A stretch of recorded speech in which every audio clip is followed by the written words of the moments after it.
Okay, good morning. We're going to discuss about writing chemical formula. So I see that my student have difficulties in writing chemical formula. That's why I made this video lesson. So in writing chemical formula, we have two methods. We have the grid method. In the grid method, it functions like multiplication table. So we have here the cations, which are the positive or the metallic elements. We have here the example aluminum and lithium. We have the anions, which comprises the negative or the non-metallic or the non-metals. So we have here the polyions, which is carbonates, and we have here the hydrogen with the negative one. So this is how we're going to do it.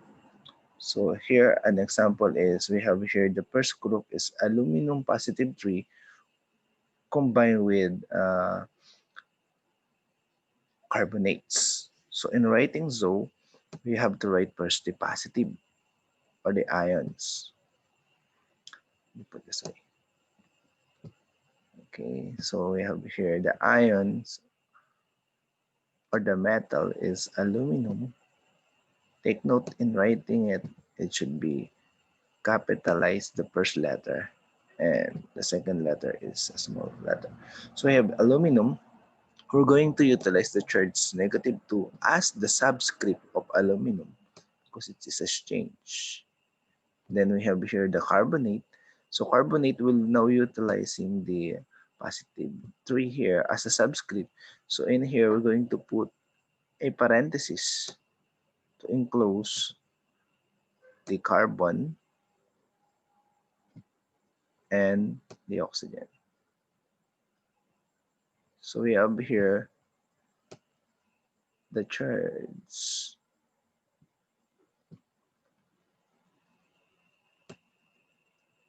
of the aluminum will be the subscript. So we have here the aluminum carbonate. So that is Al2 open quantity CO3 close quantity 3. So either way, pwede nyong gamitin ng line or the straight, the vertical or the horizontal. So I prefer to use the line. So we have here lithium combined with carbonate. So we have here lithium with a positive 1. So we have L capital. And we have I there. Again, this 2 will be used as a subscript for lithium. There you go.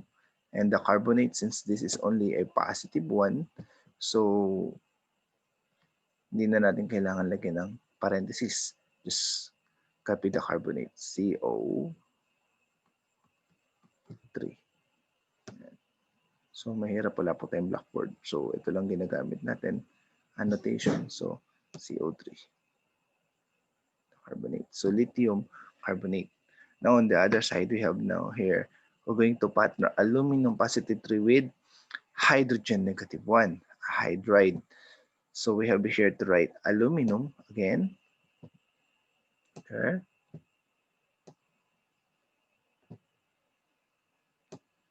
Aluminum. So the other one here is negative 1. So wala tayong ilalagay. So magkapalit lang sila. So we have here a hydrogen. The hydrogen will use 3 of the aluminum as its subscript. So that is aluminum hydride. So we have here lithium. So lithium there. Since parehas lang silang may charge na 1 and 1, so it is equivalent to 1. So that is writing lithium hydride. Now guys, if you encounter example here, positive 2, and negative 2, parehas lang po ang gagawin natin. It will be rationalized when you divide 2 and 2, that is 1.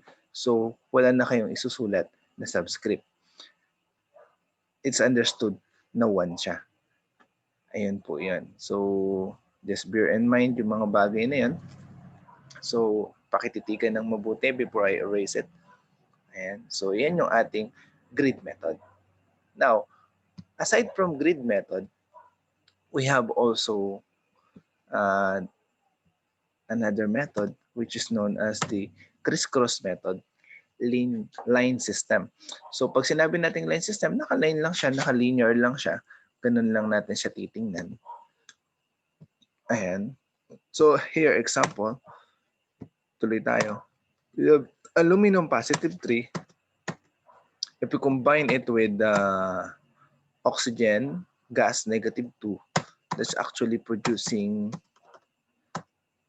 aluminum and oxide. So again, tingnan natin dito. So di pa siya tapos.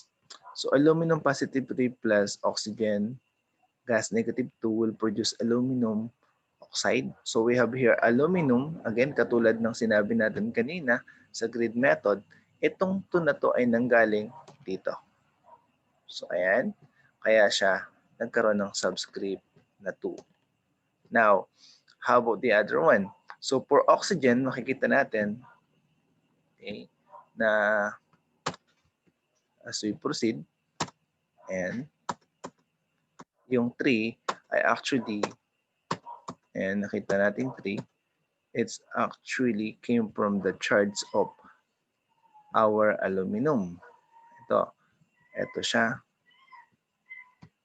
Yung part na to, ito, yung positive 3 na to, kung mapapansin natin, it's actually become again the subscript of oxygen in our product.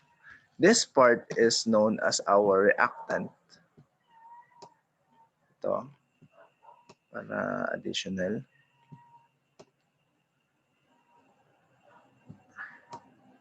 Reactant. Ayan. Mahirap po talaga yung walang blackboard. Okay, ang tawag natin yan ay reactant. On the other end, we have the product. Okay. Para sa nagtanong, paano ko malalaman, sabi niya, sir, kung alin ang reactant, alin ang product? Okay. To answer that query, you simply look at the arrowhead. At yan. So para malaman natin kung alin ang reactant at alin ang product, we simply look at this arrowhead. The arrowhead pertains to the product. Ayan. Yung arrow tail, ito, it's always pertain to what we call the reactant. So in case baliktad po sila, so yung other end po yung tinatawag natin na product. Kapag naman nakakita kayo ng tinatawag natin na by arrow, yung ganito po. Ayan. Ayan. So, napansin kayong ganyan sa ating reaction, ang ibig sabihin po niyan ay reversible. Ibig sabihin, pwedeng yung other end ang product, yung other end ang reactant. Ayan. So, pwedeng magkapalit sila. Reversible reaction ang tawag po doon.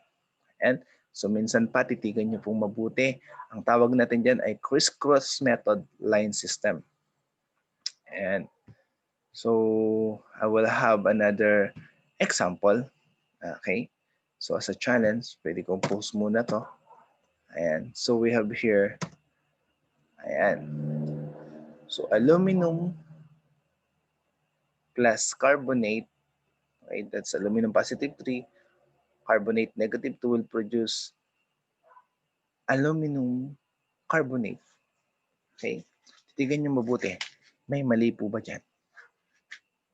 1, 2, 3. Do you spot what is wrong? Okay. Para doon sa nakakita, kung nakita mo, very good. Kung hindi, may papakita ko sa'yo. May mali dyan. Okay? Pero paliwanag ko muna. So ayan, makita natin to. Ayan, kung napansin nyo guys, etong -2 ay naging subscript dito. At katulad kanina, ito ay gumamit ng tinatawag natin na parenthesis kasi this 3 will become the subscript of the entire carbonate. Ayan. So, very good sa mga nakakita. Tama. Yan nga yun. Ito yun. Nawawala itong 3 na to. So, dapat tong 3 na to, nandito pa din siya. Hindi siya pwedeng mawala. Ayan. Ang pangit na. Ulitin natin. Isa pa. Ayan. So, ito. So, dapat dito ay may subscript talaga siya na 3. Ayan. Yung 3 na yun, ito yun. Parehas lang sila. So, ano nakita natin? Kapag ka merong another all that at tulad nito, ito, dahil meron siyang positive 3 here na magiging subscript dito ng isang polyions, always put what we call the parenthesis because it will be distributed throughout. Kaya pagka sa balancing chemical equation, importante yon kasi kapag walang parenthesis dito, magiging 33 yan.